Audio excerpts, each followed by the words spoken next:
चटर्जी उस आवाज को गौर से सुनते हुए कहता है, ये आवाज तो बाहर से आ रही है, लगता है बाहर कोई है। कदमों की आहट को सुनते ही चटर्जी और चार्ली दोनों तुरंत मंदिर के गर्भगृह से बाहर निकलने लग जाते हैं। जब वो दोनों मंदिर के बाहर निकलते हैं तो देखते हैं कि मंदिर के बाहर ही एक आदमी खड़ा हुआ था जिसने अपने एक हाथ में छाता पकड़ा हुआ था। वो आदमी काफी हट्टा कट्टा था, करीब 40 की उम्र का, लंबी लंबी दाढ़ी और बेढंगे तरीके से पहने हुए कपड़े। जैसे ही वो आदमी चटर्जी और चार्ली को देखता है घबरा जाता है और अपना दूसरा हाथ अपनी पीठ के पीछे छुपाने लग जाता है, जैसे उसके हाथ में कोई चीज हो जो वो चार्ली और चटर्जी से छुपाना चाहता हो। चटर्जी तुरंत उस आदमी को घूरते हुए कहता है, कौन हो तुम और ये क्या छुपा रहे हो? वो आदमी चटर्जी और चार्ली को देखकर इतना घबरा गया था कि कुछ जवाब नहीं दे पा रहा था। चार्ली तुरंत बोल पड़ता है, सर यही तो है इस शमशान घाट का डोम का राजा। चटर्जी उस आदमी को ऊपर से लेकर नीचे तक देखते हुए कहता है, अच्छा तो ये है डोम का राजा। वो आदमी तुरंत हड़बड़ाहट के साथ कहता है, क्या कहा? डोम का राजा? कौन डोम का राजा? मैं डोम का राजा नहीं हूँ, मैं तो भैरव हूँ। चटर्जी चार्ली की तरफ देखते हुए उससे कहता है, ये तो अपना नाम भैरव बता रहा है चार्ली, और तुम तो इसे डोम का राजा बोल रहे हो। चार्ली तुरंत उस आदमी से बड़े ताव से कहता है, अरे तू झूठ क्यों बोल रहा है? तू ही है ना जो यहाँ आई लावारिस लाशों का अंतिम संस्कार करता है। वो आदमी पलट कर कहता है, हाँ करता तो मैं ही हूँ, पर मैं डोम का राजा नहीं हूँ, मैं भैरव हूँ। चार्ली उस आदमी पर चिढ़ते हुए कहता है, अरे पागल, लाशों को जलाने वाले को ही डोम का राजा कहते हैं, तुझे नहीं पता क्या? इतने सालों से ये काम कर रहा है, फिर भी इतनी सी बात नहीं पता तुझे? वो आदमी शर्मिंदगी से अपना सिर नीचे झुका लेता है, कहता कुछ नहीं है। चार्ली कुछ और कहता उससे पहले ही चटर्जी बोल पड़ता है, ये अपनी पीठ के पीछे क्या छुपा रहे हो तुम? क्या है तुम्हारे हाथ में? भैरव हकलाते हुए कहता है, कुछ नहीं है साहब। चटर्जी झट से बोल पड़ता है, अगर तेरे हाथ में कुछ नहीं है तो अपने हाथ पीछे क्यों छुपा रहा है? सामने कर। भैरव के हाथ कपकपाने लग जाते हैं, पर वो अपने हाथ आगे नहीं करता है। चटर्जी चार्ली को आंखों से इशारा करते हुए कहता है, चार्ली जरा देखना क्या है इसके हाथ में। चार्ली तुरंत अपना एक कदम आगे बढ़ाता है और जबरदस्ती भैरव का हाथ उसकी पीठ के पीछे से आगे करने लग जाता है। भैरव चार्ली को रोकने की कोशिश करते हुए कहता है, अरे साहब क्या कर रहे हैं आप? कुछ नहीं है मेरे हाथ में, मैं सच कहता हूँ। चार्ली रौब जमाते हुए कहता है, चल आगे कर अपना हाथ, मैं कहता हूँ आगे कर। बड़ा आया कुछ नहीं है तेरे हाथ में कहने वाला। चार्ली के हाथ में कुछ चीज पकड़ाई में आ जाती है और वो तुरंत बोल पड़ता है, कुछ नहीं है तेरे हाथ में? तो ये क्या है फिर? चार्ली जब भैरव के हाथ की चीज उसके हाथ की पकड़ से छुड़ा लेता है और अपना हाथ आगे करता है तो देखता है कि उसके हाथ में एक शराब की छोटी बोतल थी। भैरव उनसे शराब की बोतल छुपा रहा था। चार्ली उस शराब की बोतल को देखते हुए चटर्जी से कहता है, सर इसके पास तो ये अद्दा है, लगता है ये यही लेने के लिए गया था, तभी यहाँ पर नहीं था। इसने तो दिन में ही शुरू कर दी। बताओ, पीने का भी एक वक्त होता है, पर ये तो काम के वक्त ही पीने लग गया। भैरव मुंह बनाते हुए कहता है, क्या काम साहब? आप देख नहीं रहे 3-4 दिन से बारिश ही हो रही है, जिस कारण मेरा धंधा चौपट हो रखा है। सारी लकड़ियां गीली हो गई हैं, जिस कारण लाशें नहीं जल पा रही है, इसलिए ये लेने चला गया था ताकि पीकर कुछ सुकून मिल सके। चटर्जी भैरव को गुस्से से घूरते हुए कहता है, तो तू ये पीने के लिए मंदिर में आ रहा था? भैरव तुरंत ना में अपना सिर हिलाते हुए कहता है, नहीं साहब, मंदिर में नहीं आ रहा था, मैं तो इसे लेकर अपने ठिकाने पर जा रहा था, पर मंदिर से आवाज सुनाई दी तो बस वही देखने आ गया था कि मंदिर के अंदर कौन है, और आप दोनों दिख गए। चटर्जी भैरव को घूरते रहता है, कहता कुछ नहीं। भैरव अपनी गलती की माफी मांगते हुए कहता है, माफ कर दीजिए ना साहब, आइंदा ऐसी गलती फिर कभी नहीं होगी।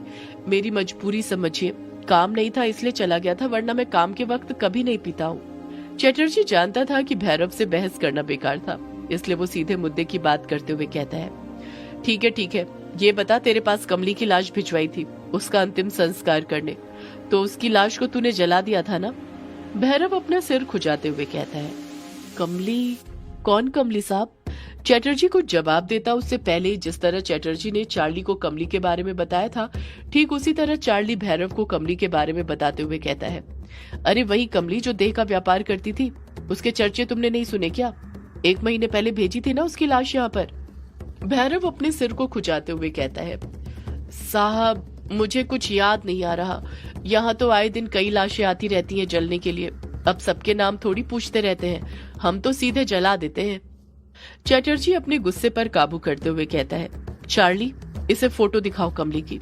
चार्ली तुरंत अपना मोबाइल निकालता है और कमली की फोटो निकालकर भैरव को दिखाते हुए कहता है, ये रही कमली, देख ले इसे अच्छे से। अब आया कुछ याद?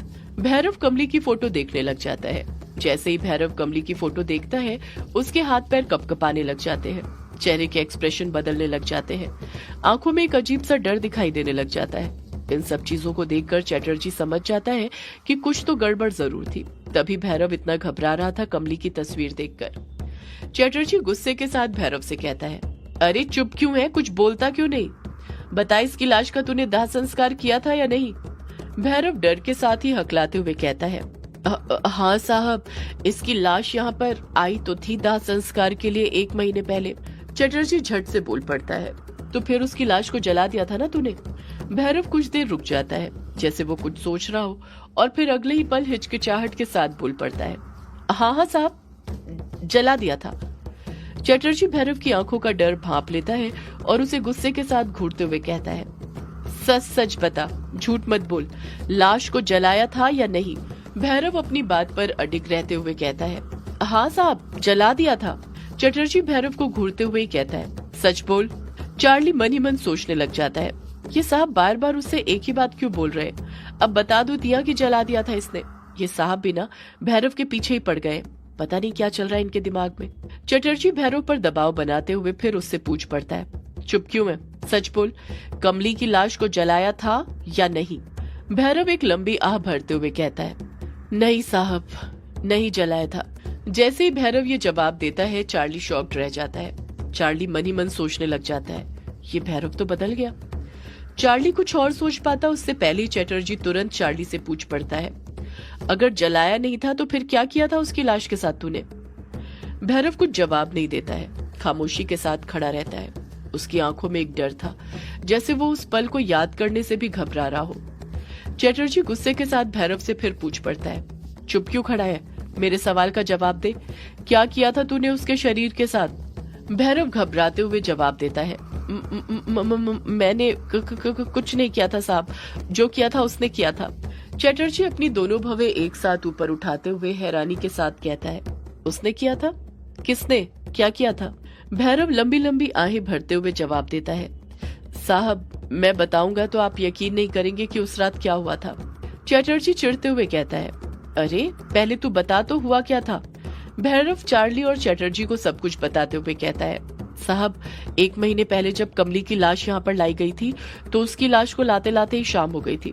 अब मैं शाम को तो उसकी लाश को जला नहीं सकता था ना, तो मैंने उसकी लाश को वैसे ही पड़ा रहने दिया, ये सोचकर कि अगली सुबह जला दूंगा। इतना कहकर भैरव चुप हो जाता है और बारी बारी चटर्जी और चार्ली के चेहरे की तरफ देखने लग जाता है। चटर्जी गुस्सा करते हुए कहता है, अरे चुप क्यों हो गया, बताना आगे क्या हुआ था? भैरव हिचकिचाहट के साथ कहता है, साहब पहले आप वादा कीजिए कि आप मुझ पर गुस्सा नहीं होंगे।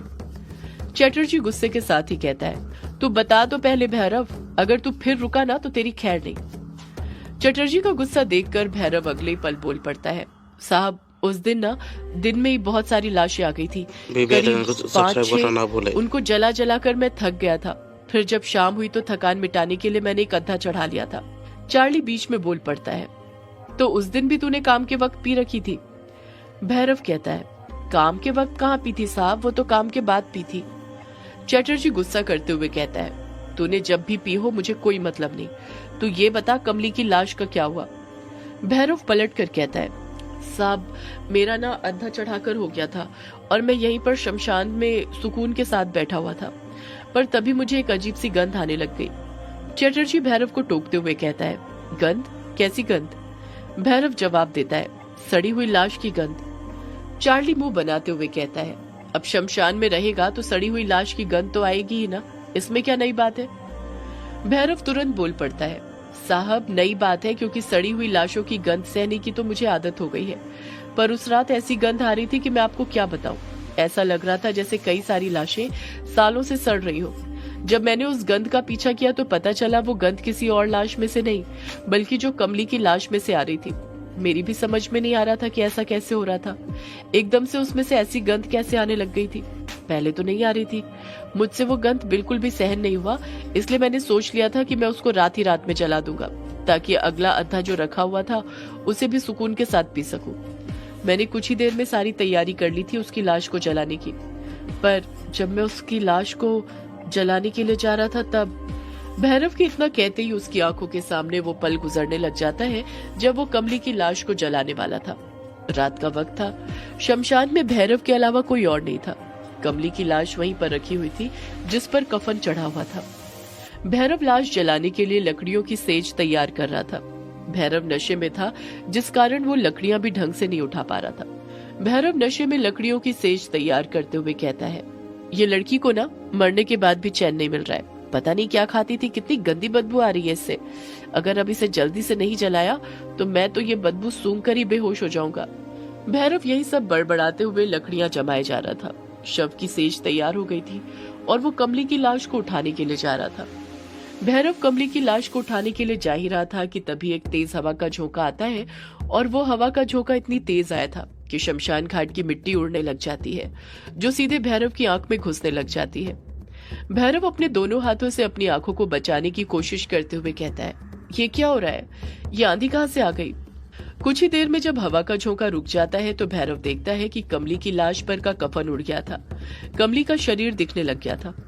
भैरव नशे में कहता है, यह हवा भी ना मेरा काम बढ़ा रही है। इतना कहकर भैरव फिर कमली के शव को उठाने के लिए अपने कदम आगे बढ़ाने लग जाता है। भैरव ने अपना एक कदम आगे बढ़ाया ही था कि तभी कहीं से ढेर सारा धुआं वहां पर जमा होने लग जाता है। देखते ही देखते इतना सारा धुआं जमा हो जाता है कि भैरव को कुछ भी ढंग से दिखाई नहीं दे रहा था।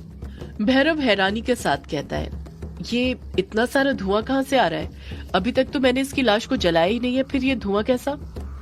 धुआं धीरे धीरे बढ़ ही रहा था कि तभी भैरव को उसके सामने धुएं में एक आदमी नजर आने लग जाता है। अंधेरे में होने के कारण उस आदमी का चेहरा ढंग से दिखाई नहीं दे रहा था, बस आंखें नजर आ रही थी जो पीले रंग में चमक रही थी। जब भैरव उस आदमी की पीली आंखें देखता है तो डर जाता है। भैरव डर के साथ कहता है, कौन है? कौन है वहां पर?